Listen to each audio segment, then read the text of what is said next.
ପୁଅମାନଙ୍କୁ ସହଜରେ ନିଜ ଆଡ଼କୁ ଆକର୍ଷିତ କରିଥାନ୍ତି ଏହି 5ଟି ରାଶିର ଝିଅମାନେ। ପୁଅମାନଙ୍କୁ ଆକର୍ଷିତ କରିବାରେ ମାହିର ଥାନ୍ତି ଏହି 5ଟି ରାଶିର ଝିଅମାନେ। ଏମାନଙ୍କ ପାଖରେ ଥାଏ ଖାସ୍ ଗୁଣ। ରାଶି ମାଧ୍ୟମରେ ମଣିଷର ଗୁଣ ଅବଗୁଣ ବିଷୟରେ ସବୁକିଛି ଜାଣି ହୋଇଥାଏ।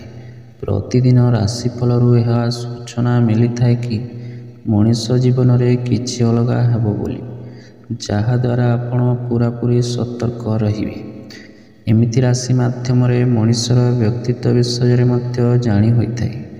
ରାଶି ମାଧ୍ୟମରେ ସବୁକିଛି ଜାଣି ହୋଇଥାଏ ଆଉ ସେ କେଉଁ କ୍ଷେତ୍ରରେ ସଫଳତା ମିଳିବ, ଆଉ ତା ଭିତରେ କ'ଣ ସବୁ ଖାସ୍ ଗୁଣ ରହିଥାଏ ଓ ତା'ର ସ୍ୱଭାବ କେମିତି ହୋଇଥାଏ, ସବୁ ପ୍ରକାରର ସୂଚନା ରାଶିଫଳ ମାଧ୍ୟମରେ ଜାଣି ହୋଇଥାଏ। ଆଜି ଆମେ ସେହି 5ଟି ରାଶି ବିଷୟରେ କହିବୁ ଯେଉଁ ଝିଅମାନେ ପୁଅମାନଙ୍କୁ ଆକର୍ଷିତ କରିବାରେ ମାହିର ହୋଇଥାନ୍ତି। ସିଂହ ରାଶି। ଏହି ରାଶିର ଝିଅ ଦେଖିବାକୁ ବହୁତ ସୁନ୍ଦର ଓ ଆକର୍ଷିତ ହୋଇଥାନ୍ତି। ଏହି ରାଶିର ଝିଅମାନେ ସବୁ କାମରେ ସକ୍ଷମ ଥାନ୍ତି ଓ ପରିବାରକୁ ଏକ ସାଥିରେ ନେଇ ଚାଲିଥାନ୍ତି। ବୃଷ ତୁଳା ରାଶି। ଏହି ରାଶିର ଝିଅମାନେ ବହୁତ ସୁଶୀଳ ଓ ଗୁଣୀ ଥାନ୍ତି। ଏମାନେ ନିଜ କଳା ଓ ଭଲ ଗୁଣ କାରଣରୁ ଲୋକମାନଙ୍କୁ ଇମ୍ପ୍ରେସ୍ କରିଥାନ୍ତି। ଏମାନଙ୍କ ହାତରେ ବହୁତ ଭଲ ଗୁଣ ଥାଏ। ସେମାନେ ବହୁତ କ୍ରିଏଟିଭ୍ ହୋଇଥାନ୍ତି। ସବୁ କଥାରେ ପୁରା ପରଫେକ୍ଟ ହୋଇଥାନ୍ତି। ସେ ଦେଖିବାକୁ ବହୁତ ସୁନ୍ଦର ହୋଇଥାନ୍ତି। ତାଙ୍କର ଗୁଣ ଓ ସୁନ୍ଦରତାକୁ ଦେଖି ଲୋକେ ସହଜରେ ଇମ୍ପ୍ରେସ୍ ହୋଇଯାଇଥାନ୍ତି।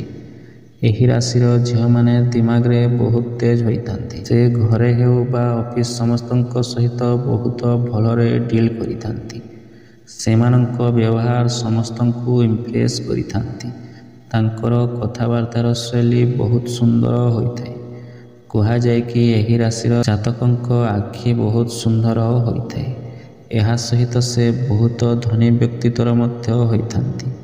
ଏହି କାରଣରୁ ଲୋକ ନିଜ ଆଡ଼କୁ ଆକର୍ଷିତ କରିବାରେ ମାହିର ଥାନ୍ତି। ଆମ ସହିତ ଏମିତି ଯୋଡ଼ି ହୋଇ ରହିବା ପାଇଁ ଭିଡ଼ିଓକୁ ଗୋଟେ ଲାଇକ୍ କରି ଆମ ଚ୍ୟାନେଲକୁ ସବସ୍କ୍ରାଇବ୍ କରିଦିଅନ୍ତୁ ଓ ସେୟାର କରନ୍ତୁ ଆଉ ଏହା କେମିତି ଲାଗିଲା କମେଣ୍ଟ ମାଧ୍ୟମରେ ଜଣାଇବେ।